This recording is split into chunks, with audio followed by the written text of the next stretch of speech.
À la page 94 de mon chapitre 2 de mes notes de cours, c'est encore la suite là, de toujours ma balle en chute libre. Ici, j'ai mis la première façon que je l'avais fait il y a quelques années, que je l'avais fait un peu comme Séguin, d'une certaine façon, là, quand j'avais le delta t à calculer dans la première partie du problème, parce que jusqu'à maintenant, j'avais toujours rejeté cette solution-là, soit la solution qui fait appel à du delta t au carré, quand je cherche le delta t, parce que je voulais pas avoir à résoudre là, avec du delta t au carré. Mais je le fais une dernière fois en disant j'accepte, qu'est-ce qui arriverait si j'aurais travaillé avec cette équation-là. Vous l'avez dans le livre de Séguin, ce qui arrive.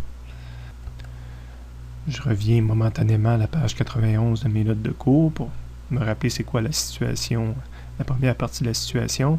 Donc, je partais à 1 mètre, j'attirais vers le haut, à l'arrivée au sol, pour me demander quel est le delta t. Ce qui amène à dire, je cherche du delta t, je pourrais prendre l'équation qu'on vient de voir.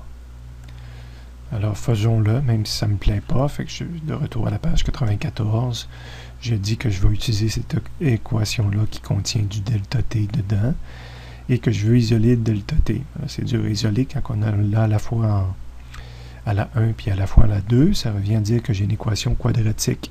Donc, je la réécris sous forme d'une équation quadratique en la mettant égale à 0. Puis en mettant ma variable en t carré en premier. Donc, si le 0 est rendu de ce côté-ci du égal, ça veut dire que cette partie-là de l'équation a changé de barre. Changeant de barre, c'est devenu positif. Cette partie-là de l'équation a changé de barre aussi. C'est en aller de l'autre côté, donc il est devenu négative. Je fais apparaître mon delta t. Puis le y initial a aussi changé de barre. Ça devient y final moins y initial. Ce qui est écrit ici est égal à 0. Je peux la réécrire une dernière fois pour faire apparaître mon delta y, là, qui est moins compliqué à voir.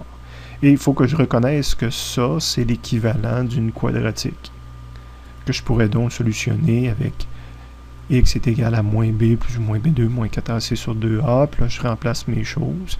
Donc, le x, c'est du delta t au carré. Le moins b, c'est le moins vitesse initiale qui est ici. Donc, je vais probablement écrire que c'est plus vitesse initiale. Plus ou moins b2, si mon b, c'était le moins ça. Mais si je le mets au carré, de toute façon, que tu mettes le selon y ne change rien. Moins 4a. Mon a, c'est le 1 demi-g, fois c. Le c, c'est le delta y, divisé par 2a, donc divisé par 2 fois le 1 demi-g. Oups, excusez. Divisé par 2 fois le 1 demi-g. Donc, il me reste à retravailler ça mathématiquement, faire des simplifications s'il y en a. C'est entre autres le 2 fois 1 demi là, en bas, mettre des chiffres là-dedans, et j'aurai obtenu mes deux réponses possibles quand j'étudie ma réponse avec un plus, puis ma réponse avec un moins. J'aurais retenu la réponse positive, et le reste du problème n'aurait pas changé, plusieurs chemins possibles.